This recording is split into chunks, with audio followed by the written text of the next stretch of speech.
As soon as I slept, I felt that my body was being seized. And in that dream, they told me, we are escorting you to give this book, the clear Qur'an, as hadiyah to Hazrat Muhammad sallallahu alaihi wasallam. So it's a long hallway. There's a big, huge gate. They opened it, and Rasulullah is sitting on something like a throne to the right. I didn't see him yet, but you can feel his presence, his nur. And right across from the door, subhanallah, there was a group of 6, 7 imams sitting privately with him. I saw one of them, Sheikh Omar Sulaiman, he's sitting with them. I looked him in the eye, then I woke up, and I was mad. I texted him, Sheikh Omar Sulaiman, get out of the way, man. I didn't see Rasulullah because of you. He texted me back, he said he started crying. And so subhanallah, a week later, I was angry. You are there to see Rasulullah, just a few inches away from him, and you don't get to see him. A week later, I flew back to Turkey. I arrived the night of Eid.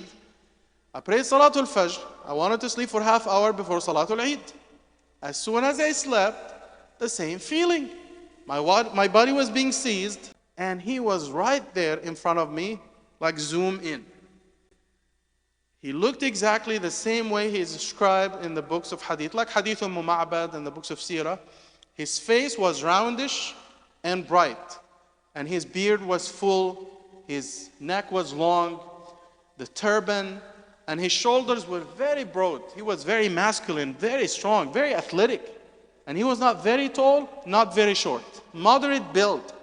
I saw the beautiful face, subhanallah, and it lasted for about 10 seconds, then I woke up. I was in shock, I couldn't say anything. I saw the smile, I woke up.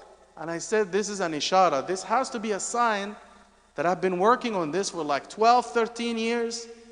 This is the time to work on the seerah of Rasulullah sallallahu alaihi wasallam. So immediately I started working on the clear seerah for kids, 365 days with Rasulullah, 52 weekly themes. And now they are teaching it at Islamic schools in the US and Canada, the UK, Australia. Alhamdulillah.